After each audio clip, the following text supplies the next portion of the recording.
I'll never forget the first time I aimed a telescope above the horizon and saw the planet Mars. The idea that I was viewing an entirely new world with my own eyes, that feeling of discovery and awe of perceiving something so vast in scale. This is a feeling I've been chasing my whole life, and a thrill I've experienced time and time again, from my first views through an electron microscope to the first time I split an atom.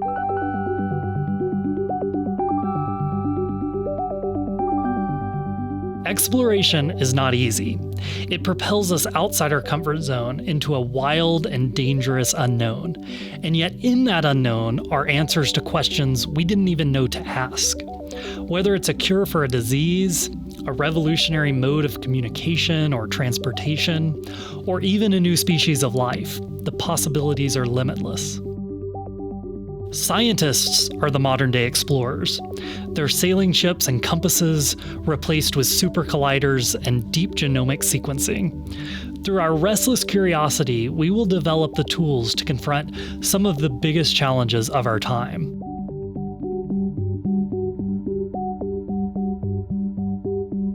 Our species has always been one of dreamers, about possibilities and sights yet unseen by human eyes. New knowledge of all kinds awaits us. We must simply be brave enough to aim our gaze towards these new horizons.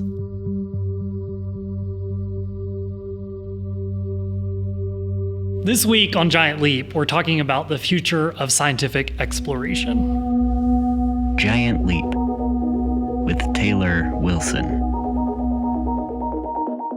Welcome to Giant Leap. I'm your host, Taylor Wilson, and we're here with my producer, Joey Lovato. Taylor is a nuclear physicist. I'm a reporter. We are here, Taylor, in your amazing laboratory. Yeah, and we're talking about the future of scientific exploration this week. Okay, so I know what exploration is, but scientific exploration is not like a common phrase that I hear. What is that something more specific than just exploring, like going into a cave or something? Well, I mean, that's what science is, right? I mean, whether we're astronauts, whether we're working in the laboratory looking through a microscope, I mean, we are exploring the unknown and trying to push these frontiers forward. And, we all do that. I mean, do you feel like an explorer? I feel like an explorer, maybe not a scientific explorer. I think when I see a cave or something on the distance that interests me, I'm like, I just want to go see what's in there, but I'm not necessarily going to be like collecting samples or doing experiments. Yeah, I mean, but we've been on some expeditions together. Oh yeah, we have. You have gotten me stranded on a few mountaintops, or through some dust storms in Northern California. We were doing science there. I wasn't, I guess. I shouldn't say we. You were doing science there. I was along for the ride. You have collected samples from hot springs and all kinds of interesting places, right?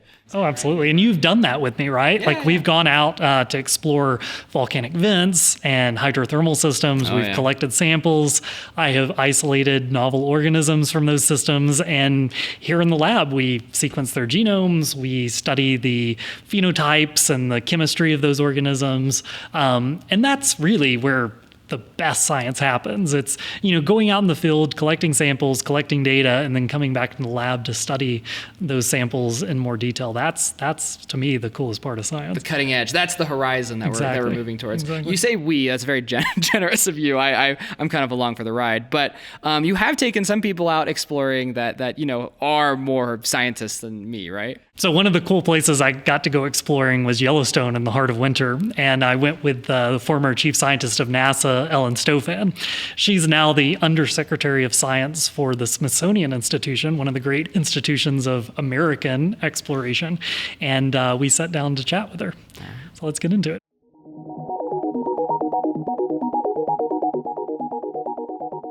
Thanks for joining us today, Ellen. It's good to see you. So this is a really big question to start off here, but what is the future of exploration? I think for me, when I think about the future of exploration, it really goes back to this question of, are we alone? And that takes a lot of different facets, because you can say, all right, over the next 20 years, I think the discovery of, say, fossil evidence of past life on Mars, I'm pretty sure that's going to happen. It's going to be really exciting, right? But okay, to me, what's really exciting is the next 50 years, when we say not just have we found an example of life, but how did that life evolve? How did it become any form of complexity at all? And okay, now we found Mars, but wow, what if we find life under the ice on Europa? So now we have not just one, but maybe 3 instances of unique genesis of life. And then, by the way, now with the James Webb and the next generation of telescopes, we're finding planets around other stars where we see dynamic relationships between gases. We see elemental oxygen, which we think we can detect with the future Giant Magellan telescope that we're building down in Chile. We think we can now find planets around other stars where we're pretty sure they're not just habitable, but inhabited. Oh my God. And so to me, it's not just going to be this question of, oh, here's a couple things we think, but now here's a bunch of things we know. And how is that changing our perspective? Because I always go back, you don't find out that the science you knew was wrong.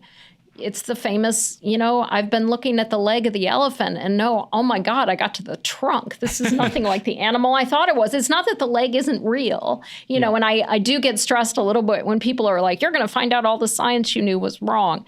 Absolutely not. You're going to put the science you knew into a bigger context, which is going to make you look at that evidence, that data in a very different way. And that is where I think we're going to see the most leaps and bounds over the next 50 years of this question of how ubiquitous is life in our solar system, our galaxy, our universe, and what are the myriad of forms it might take and under what conditions can it evolve? There's like first graders there out there today that could, one day, be like a xenobiologist, which is something there's probably not a lot of right now, right?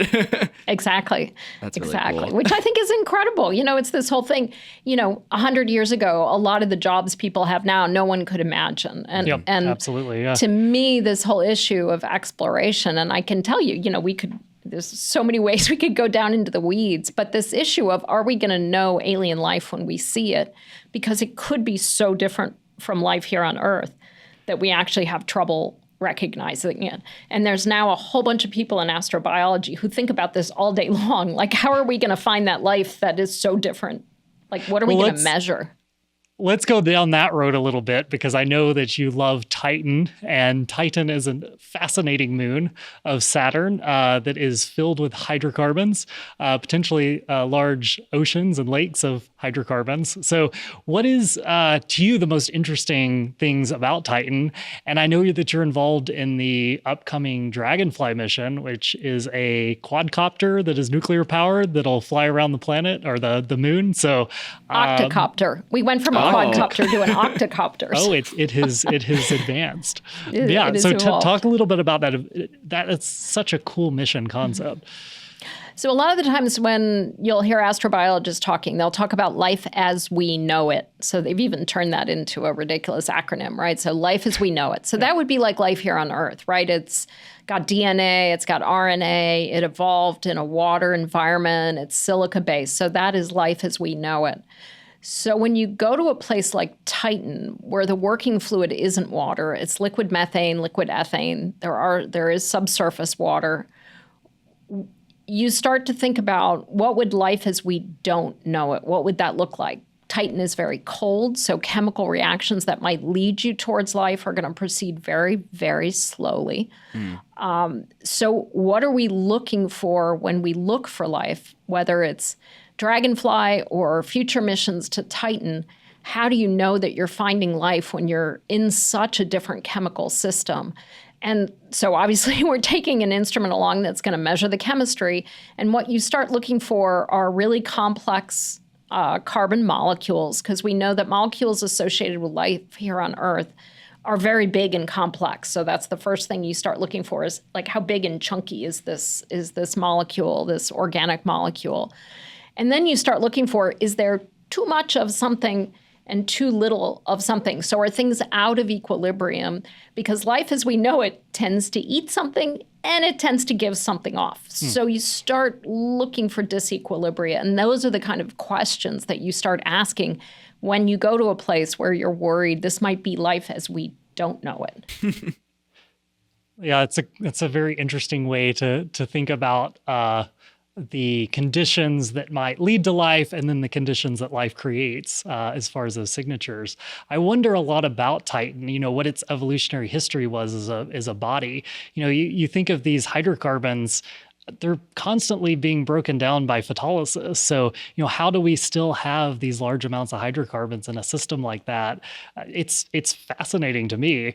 When is Dragonfly scheduled to arrive at Titan if everything goes to plan? In the early 2030s. So we've got a bit of a wait yet, but it'll be here before we know it. So we're extremely excited about it. It's a really neat mission because we're going to be going to an impact crater, which is an exciting place to go because when impact craters form, they would have melted the rock on Titan, but the rock on Titan is actually water ice.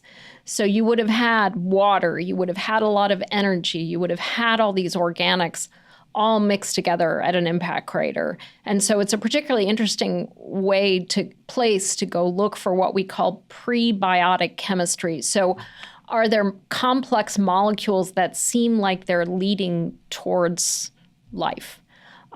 So really exciting stuff. So we're quite excited for Dragonfly to go. What a just a fascinating environment to not only study, but if there is life there, for life to evolve in. I'm fascinated by these questions of astrobiology, and the most compelling thing to me about it is that basically everywhere on Earth we've looked for life, we found life. Under frigid Antarctic lakes, we've found them in hazardous waste tanks. We found them in oil and liquid hydrocarbons on Earth. So it seems like anywhere life can exist, it does exist. And so then the question becomes, what are the extremes of that? And if a place like Titan could have life, I imagine that, it probably doesn't look anything like life on Earth. So that's a pretty exciting future to think about. It really is. And when you look at the fact that the collections, for example, that we hold here at the National Museum of Natural History, we hold this fossil record going back to the origins of life. And we know from those collections that life evolved very rapidly here on Earth once conditions stabilized. So within about 500 million years of the Earth forming, we know life existed. And so the fact that it formed so kind of easily here on Earth makes us really optimistic that with similar conditions, it could have evolved elsewhere, a place like Mars, for example. Why is that something that we want to learn? People talk about why this, for one thing, I do think it's honestly a kind of a primal question. Looking up at the night sky and you see all those spots of light in the night sky and you think, are we it? Is there anything, this has nothing to do with science. I just think it's kind of human wonder across cultures of looking up at the night sky and saying, is there more out there besides us? Are we really it in the universe, just our little spaceship Earth? So I think there's, you could say it's a profound philosophical question about whether we're alone in the universe. But if you take it back to a scientific point of view, scientists never like when you have one data point. Right now we got one data point, and boy, are we making a lot out of that one data point. Life on Earth. How did it form? How did it evolve? What does it tell us about the nature of life? Functional molecules, things like RNA, DNA, how do they work? And there's still huge debates. Was it RNA? Was it DNA? So these big questions about that we don't understand about life on Earth. And I would argue part of it is because we got one data point. And so for a scientist to be able to say, all right, life evolved on Mars, but it used a different functional molecule. Life evolved under the ice on Jupiter's moon Europa, and it uses even a different functional molecule and different chemistry. All of a sudden now we can go back and look at life here on Earth, at DNA, at RNA, in a totally new way. It gives you a different framework, a different perspective. And I would argue it's definitely going to move us forward in our understanding of things like how do humans work by being able to compare other life systems to our own. Don't like one data point. No fun for a scientist. Yeah. Very true. Very true.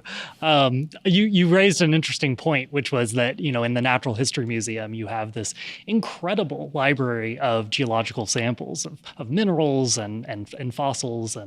And I think about the Smithsonian as being this incredible repository of scientific data, going back really hundreds of years of people going out and looking for new species of plants, species of animals, new minerals, and then, observations with the Smithsonian Observatory.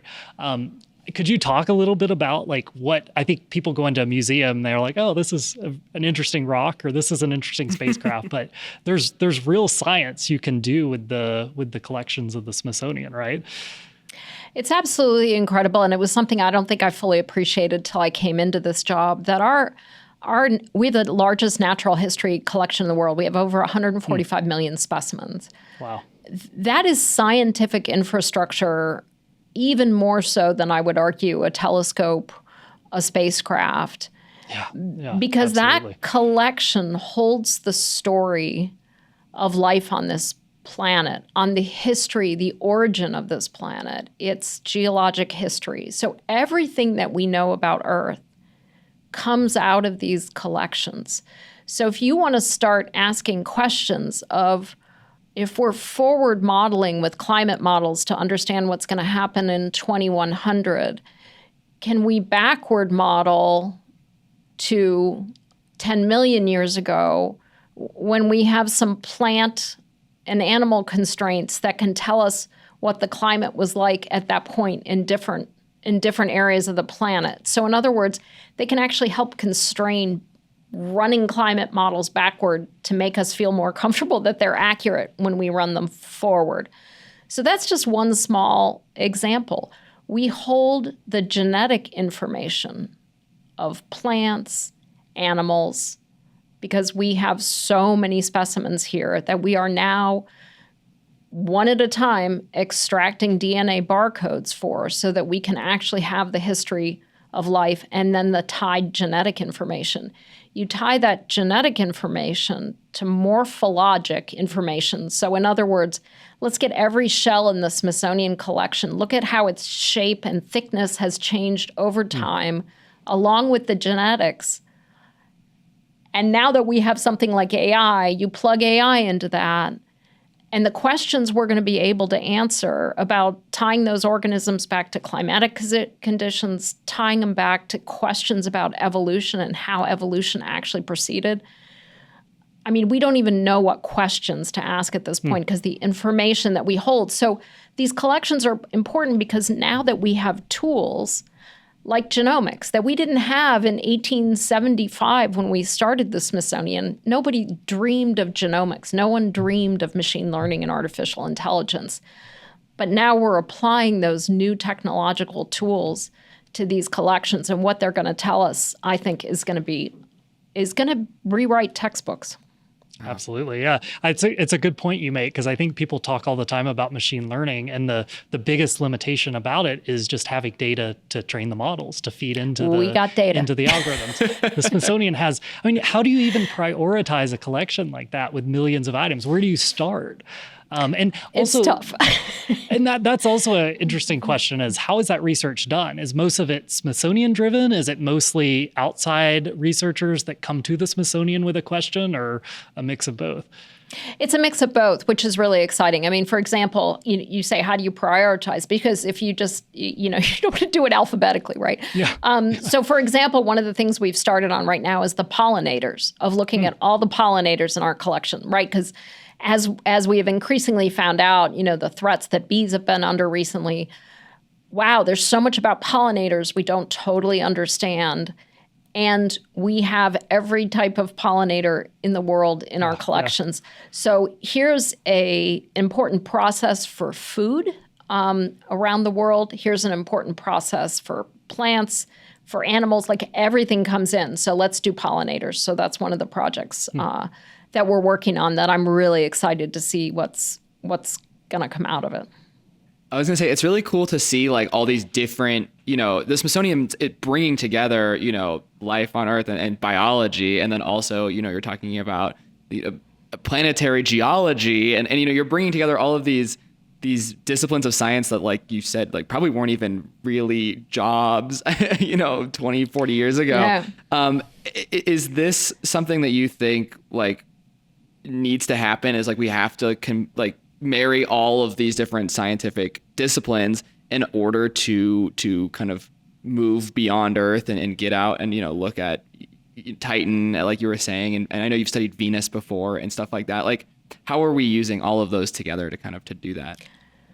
Well, my first and fundamental priority is life on this planet, because we're facing twin crises at the moment of climate change, threatening ecosystems, frankly, of also just human incursion, pollution affecting ecosystems, massive, massive reductions in biodiversity around the planet. And so first and foremost, we're looking at what are solutions in this space, because by using our collections, by studying what's going on right now, we can say, are there ways to, first of all, make sure we've preserved what exists, for example, through like genetic barcodes, so that we have a good understanding of what is the state of life on Earth. But then can we use that knowledge to actually come up with solutions? So, for example, at the National Zoo and Conservation Biology Institute, we're working with tribal communities out in Montana, helping to recreate the American prairie by helping with their efforts to bring bison back. We've brought black-footed ferrets, which were extinct in that region. We've brought back in swift fox. And what they found is when they restore those animals into the ecosystem, the whole ecosystem starts to recover, which brings back insects, which brings back birds. And so I think what we've really been learning is about these ecosystems are connected. And so you can't just say, all right, I'm going to study this plant, or I'm going to study this one mammal, or even if it's super charismatic, one mammal, because what I have to study is, how do I heal ecosystems? How do I get in there and understand the ecosystem and all the ecosystem services that are being produced? Because a lot of them I might not realize are actually pretty critical for humans. And so how do I understand how the Earth is operating at an ecosystem level so that I can come in with solutions to a changing climate to help stem biodiversity loss? So a lot of what we've pivoted our science for is to really understanding, how do we help make life on this planet more sustainable through these enormous collections, through the research that we do, and frankly, through our partnerships? We couldn't even begin to do this alone. And so how do we make sure that we're working with a lot of critical organizations around the globe to make sure that our science has the most impact? Yeah, that brings up, I think, an interesting point, which is that we talk about exploration as this thing that humans do because it's instinctual, right? That we want to climb a new peak, or, we want to look out into the universe. And what I like about what you're saying is kind of grounding it in humanity and grounding it in the Earth and saying, there are real reasons to do exploration, to teach us about how to better manage our ecosystems and better manage our atmosphere. And I think that's a very compelling reason that we do exploration. Like, yes, it's interesting, and yes, it satiates that curiosity about the world, but there are real reasons to do exploration that improve our everyday lives, here on Earth. Exactly. I mean, we would not have as good a climate models we have right now if we didn't have the whole solar system to practice on, right? So this idea that exploration always helps us reflect back to, how does our own planet work? How do we fit into our solar system, our galaxy, our universe? What are the implications of that? And then again, the more we look outward, the more we really realize we're on spaceship Earth here. And I think, for anyone like me who's worked for a time on issues surrounding the International Space Station, you keep coming back to like, wow, they have to keep their CO2 balance. They have to keep their oxygen balance. They need sustainable food. They need sustainable clothing. And how do we grow food in space to feed? And you're like, oh, wait a minute. We have to treat our planet the same way we treat the International Space Station. This is what we have. How do we live on it sustainably? And then how do we use that as a base to look and move outward? And, I'm a scary optimist. I look 150 years on the future, and we're a multi-planet species. We've got people living on bases on the moon and Mars. But in order to do that, we have to fix our home planet. Do you think in 150 years we'll be, on multiple? How long do you think it'll take us to be a multi-planet species? Like I said, I was thinking about those first graders, right? Are we going to be? Our first graders today going to be living on the moon? Well, like The Expanse is one of my favorite, Great crazy show. favorite Fantastic shows. show. And, I think they stuck it like safely 300 years in the future or something. They put it way out there. Yeah.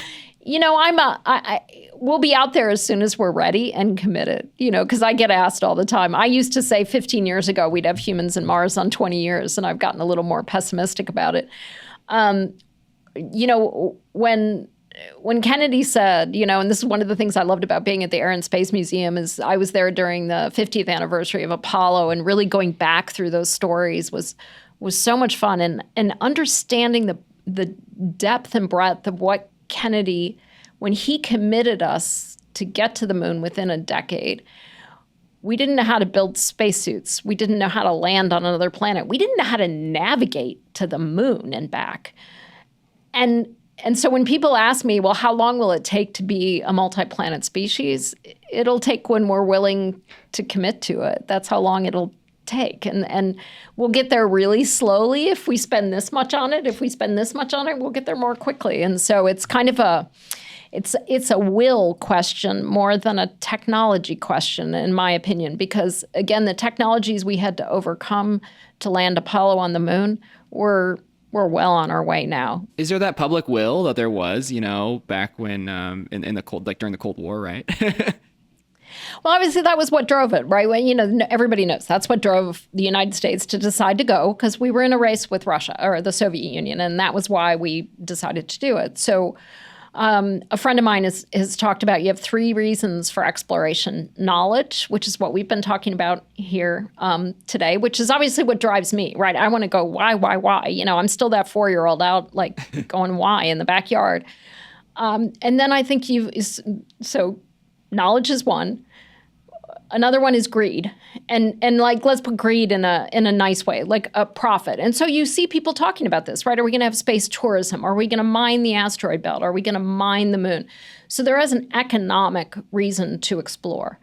I don't think we're quite there yet, but it's really interesting, right? This has really been coming up in like the last 5 to 10 years. So what the next 20 years hold in terms of, are we going to go mine asteroids? Are we going to mine the moon? We'll see. Eventually, I'm a bit of a skeptic on that one. And the third one is fear. So fear, greed, and knowledge. But fear I would put into geopolitical competition. And when you see a lot of discussion now about going back to the moon, you see a lot of reference to the fact that China has a very vigorous program of getting back to the moon. I'm always looking for the fourth way of, can we combine all those into one thing, which is international cooperation? Can we go because we all agree that by moving outward to the surface of Mars together, we're going to show the importance of preserving and keeping Earth, for everything that lives on the planet right now. And so to me, it's a moving outward to look backward. And I would hope we would do that together. And I hope to see it in the next 20 years. So I'm still optimistic about that also. But truly multi-planet, 50 to 100. We've talked a lot about, whether it's Dragonfly or, these crewed missions to Mars, but there's a lot you can do here from Earth, or at least Earth orbit, to kind of prepare yourself for these missions. So maybe you could talk a little bit about how, that interplay between astronomy and space exploration, and how these observations can kind of inform whether it is astrobiology or black holes or these kind of future explorations. Tell us a little bit about these places we will eventually, hopefully, go ourselves. And it's amazing the breadth of what we do up at the Smithsonian Astrophysical Observatory. So we do build instruments like TEMPO. We helped develop the methane detecting instrument on a satellite called MethaneSat. Mm-hmm. So we've turned our ability to understand looking outward to looking down here at Earth. But in terms of looking outward, the Smithsonian Astrophysical Observatory has long specialized in X-ray observations. So this idea that by bringing in another wavelength, you can understand the most energetic phenomena that happen across the universe. And that's why the Chandra X-ray telescope has been so important. It's why we're working on future concepts for X-ray telescopes, because you can't get the whole story of how the universe works without really going across all frequencies. So we need that X-ray, those X-ray eyes, to be able to study the universe. So Chandra is incredibly critical right now for really helping us understand the data coming back from the James Webb Space Telescope. I'm particularly excited about a lot of the work we've done through this project, the Event Horizon Telescope, which isn't one telescope, but it's a network of telescopes here on the surface of the Earth that we've been, a guy named Shep Dolman up at Smithsonian Astrophysical Observatory has been deeply involved in developing the Event Horizon Telescope. And when it turned an image back that I think to a lot of people we were like, that looks like an orange donut. I really don't get this. But the fact that we were literally looking at the event horizon or basically the rim of a black hole and the energetic and the hot gases that are being pulled in and the phenomenon that are going right at that interface of the black hole, we have now returned at least 2 images. We've actually taken an image of the black hole at the center of our own galaxy, so our own black hole. And again, just to be able to put together the technology to put these images together. But then the idea that if we could get a few more ground-based telescopes and combine it with a space-based telescope, that we could actually then get to the dynamics of the processes that happen at the mouth of a black hole. And I remember at one point, this was back when I worked at NASA, and I got some science update from the astrophysics division, and they said there was material coming out of a black hole. And I was like, you got to explain this to me. You know, I'm a geologist. I do rocks. I don't do black holes. I thought stuff just went in. I didn't know stuff came out.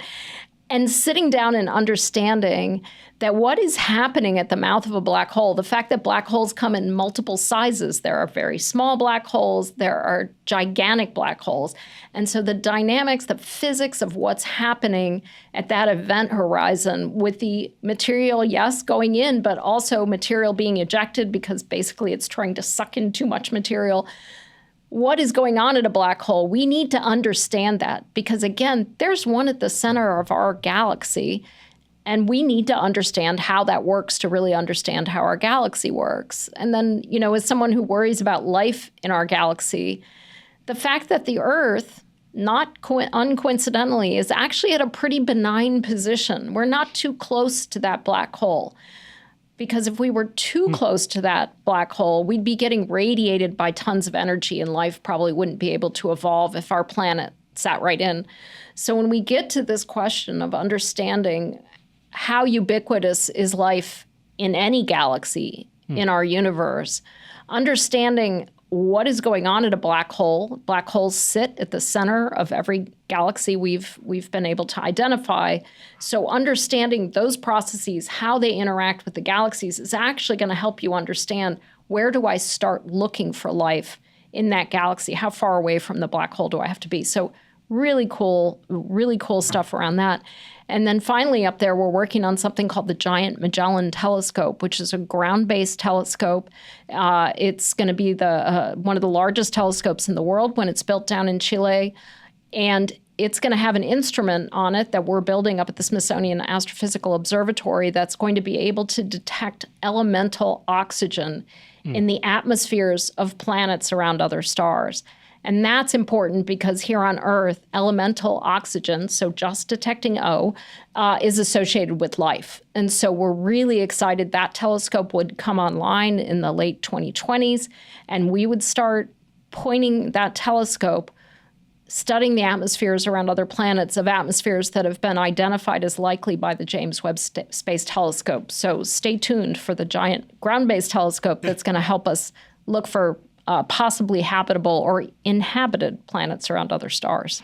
Wow. That's so exciting. And, you know, just to think about the early astronomers at the Smithsonian 100 years ago, you know, the telescopes they had, they could have never imagined something like that. Or the Event Horizon Telescope, which I think people underappreciate, the fact that, black holes fell out of the math of gravity, of trying to come up with a mathematical description of gravity. And when that first happened, most people discredited them, said, they're a quirk of the math.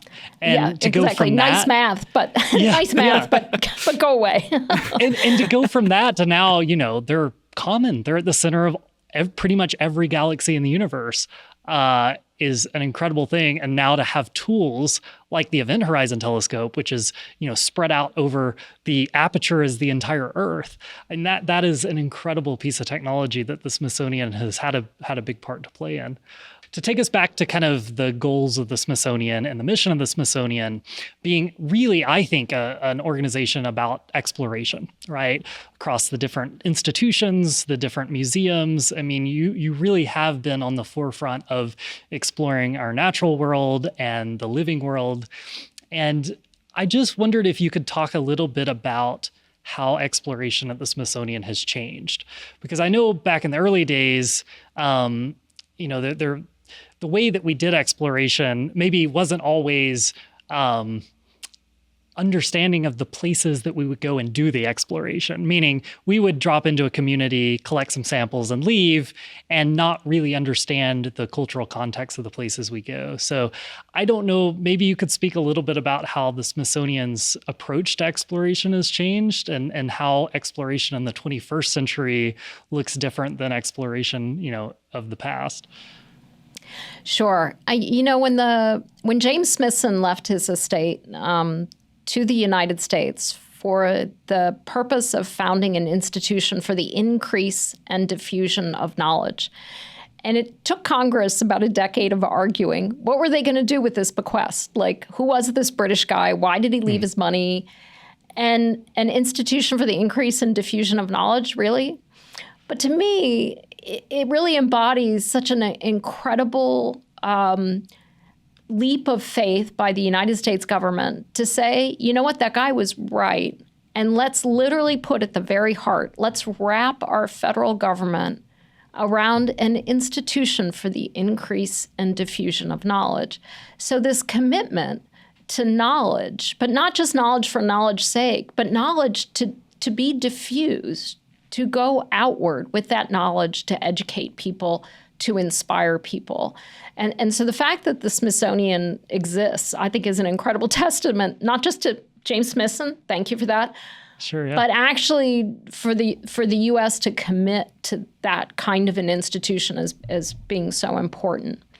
I think if you look across our history of science, it pretty much is typical of science across the 1800s and 1900s, where we would go out and discover species, even though the people who lived in those places around the world already knew they existed and already knew how they behaved and already had names for them.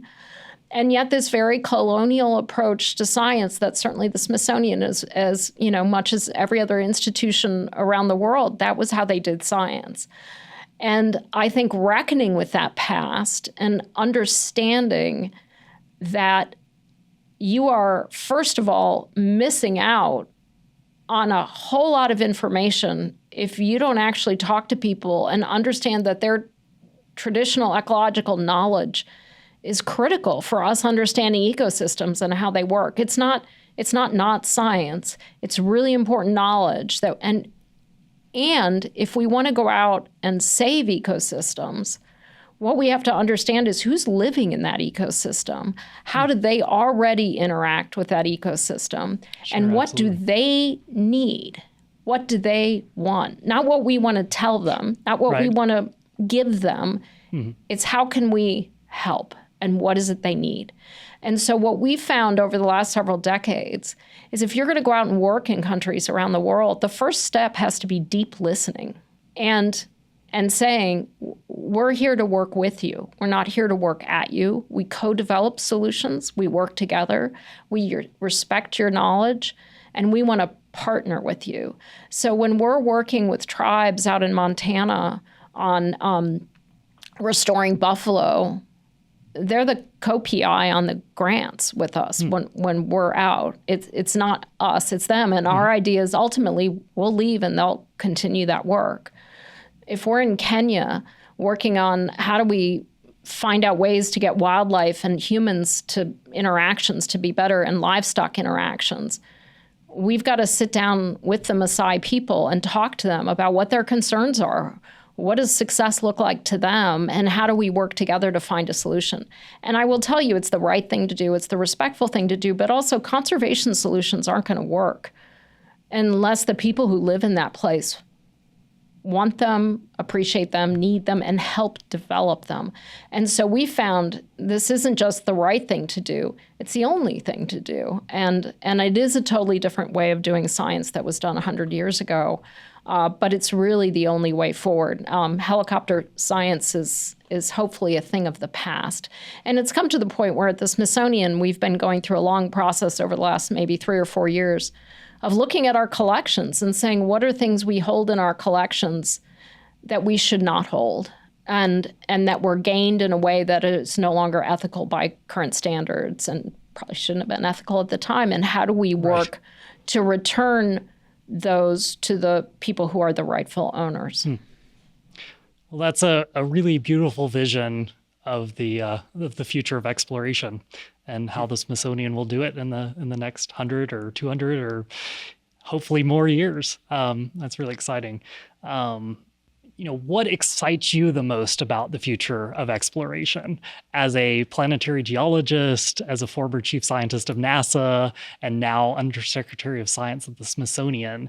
As you look across the breadth of exploration, what gets you up in the morning excited to go to work and think about the future?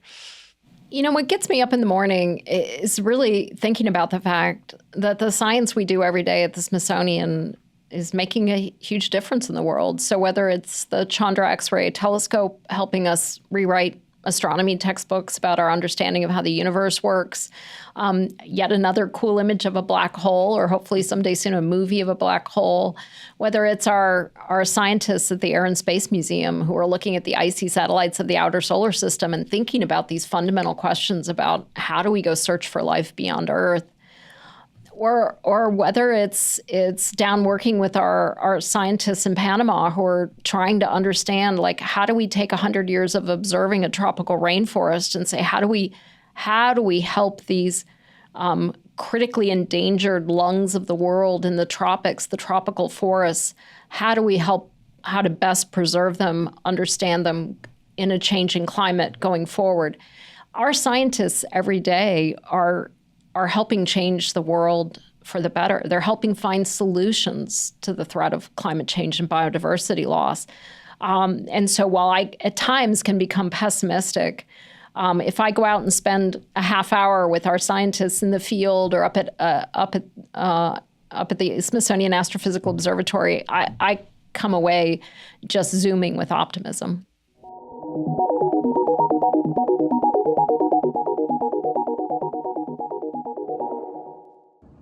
Hey, it's Joey here. Normally we'd have an ad in this area of the show, but for episode 1, wanted to let you know that we have a Patreon. You can go support us if you search Giant Leap on Patreon. Help us out. Also wanted to just thank all of the people who have helped us get this show off the ground. While Taylor and me and Phil behind the scenes are the staff of the show, we have actually had numerous individuals donate their time and expertise to us and just spend time helping us really get everything where it needs to be to start Giant Leap. And so thank you to all of those individuals. There are too many to name here, but you can find a list of their names in the show description. All right, let's get back to the episode.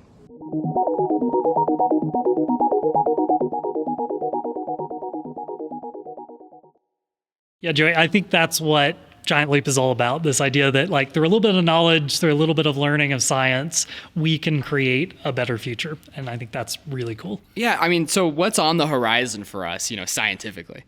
I mean, all kinds of stuff, right? I mean, we talk about the final frontier being space, and like so much of this conversation with Ellen was about space because obviously she was the former chief scientist of NASA.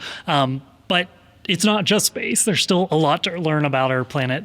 One thing I hear a lot of people say all the time is like, oh, we know just as little about the bottom of our oceans as we do about what's above us, Oh, right? It's completely true. And it's so funny because I talked kids all the time, right? I go into elementary schools and middle schools and high schools and college students. And I get this like common refrain that like, oh, science is done, right? That we've discovered everything there is to discover. No more elements. No more elements. We've got all the rocks. All the planets we've discovered, all the rocks. But that's obviously not true, right? I mean, every day new species of microorganism is being discovered, of plant and animal life, of minerals, of exoplanets orbiting stars far away from Earth. So honestly, the limits of exploration are more or less unbounded. It's just up to human ingenuity to figure out how to go and explore those places, right? Isn't there something like there's hundreds of new species of animals discovered every year, right? Yeah, there's actually a lot of Probably flora and bugs. fauna that is discovered.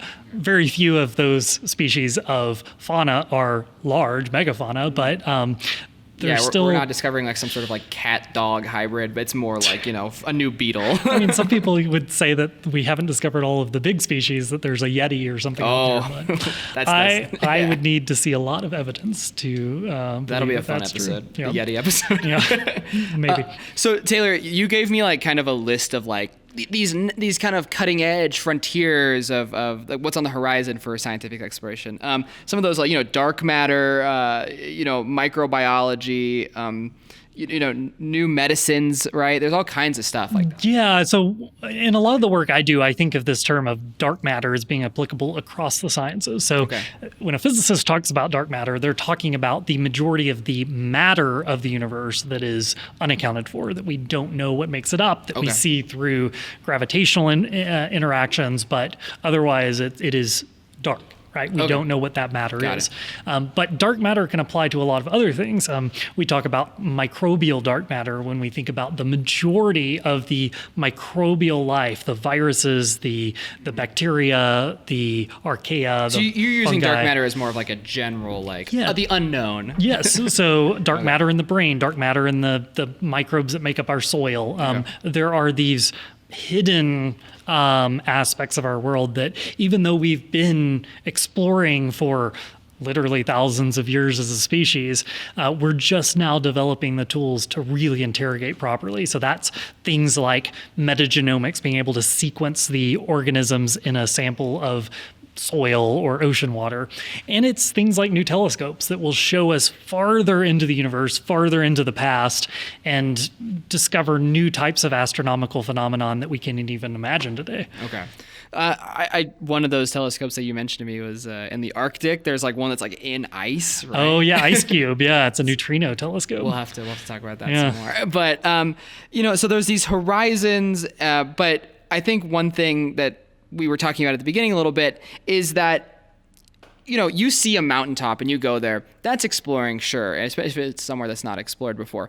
But a lot of exploration is done in the lab or in front of a computer, right? It doesn't necessarily have to be you're going out into outer space, but looking at those new microbes, that is exploration, right? Absolutely. And those are really driven by like new advances in instruments and laboratory techniques.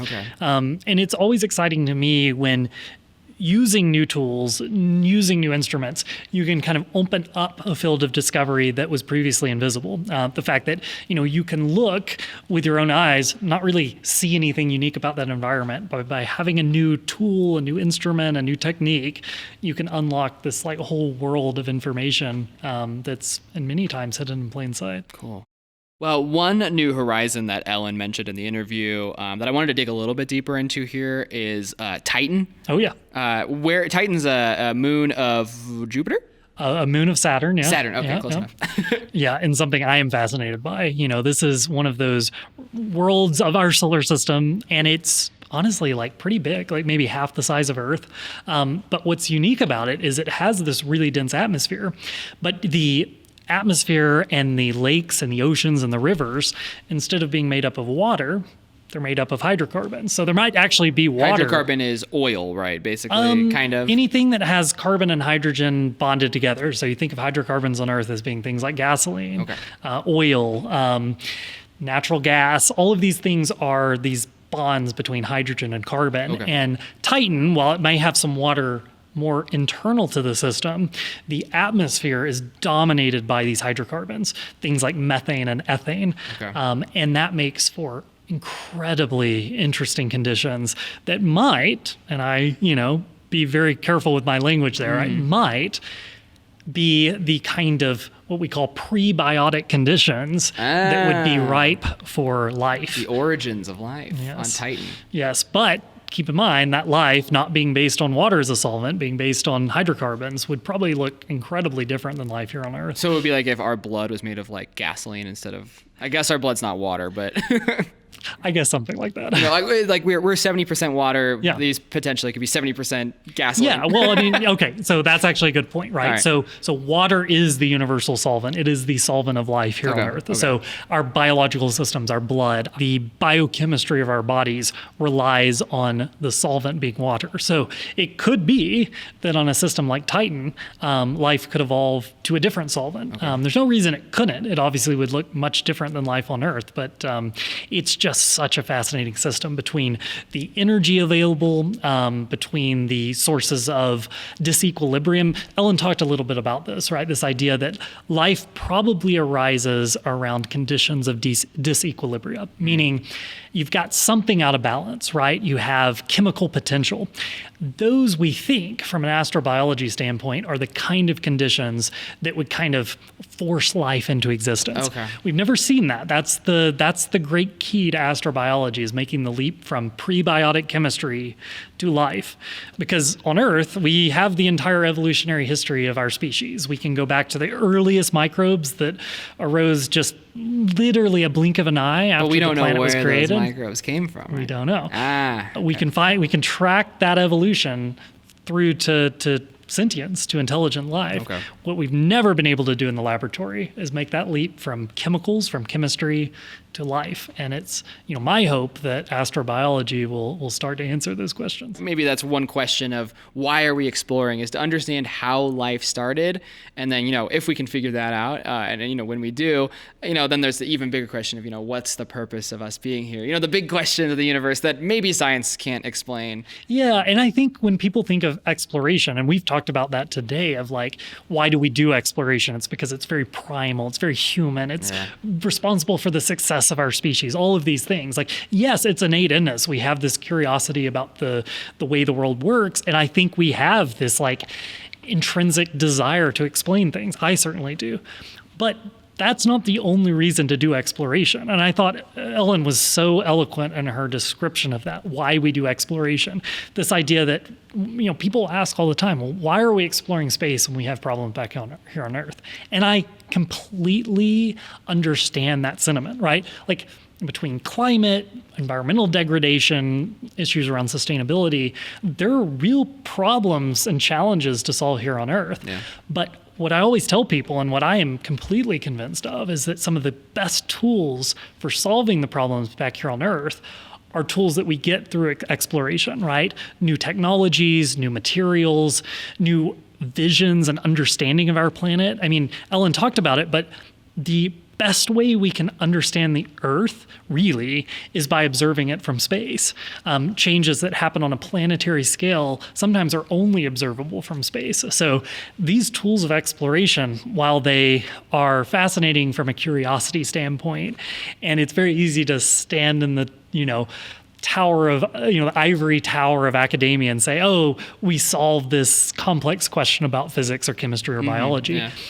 By doing that, by answering those questions, by satiating those curiosity, we give ourselves as a species the tools to improve lives, to cure disease, to push us into the future and solve some of the problems that we have back here on Earth. And there's always going to be new problems, and there's always going to be kind of the next step, right? What's next? It's job security for you, right, as a scientist? Yes, I will say I probably will never run out of questions, and maybe that's just my personality. But what I love about science is being able to get up in the morning, think about a question that maybe someone's thought about before, maybe they haven't, but there is no answer to, right? I can't go on Google, I can't go in a textbook and have the answer to. Go out into the lab or go out into the field and try for the first time to generate that knowledge. To me, that is the most interesting part of science. The fact that you could be the first person to know something that no human being has ever known before by doing a little bit of scientific exploration. All right. Cool. Well, Taylor, as a reporter, I also like to think that I'm trying to find things, but there are things that people already know, and I'm just trying to make them public, I guess. This is also very important. That's true. Yeah. Sure. But this definitely makes me, hopeful and curious about all of the various things that we can be exploring and looking into. There is an endless list of futures and things to happen. And that's what Giant Leap is all about, right? Yeah. I mean, every week we can talk about one of these new challenges and the really cool ways that humans are cleverly trying to solve them. All right, cool. Well, thanks, Taylor. Thanks, Joey.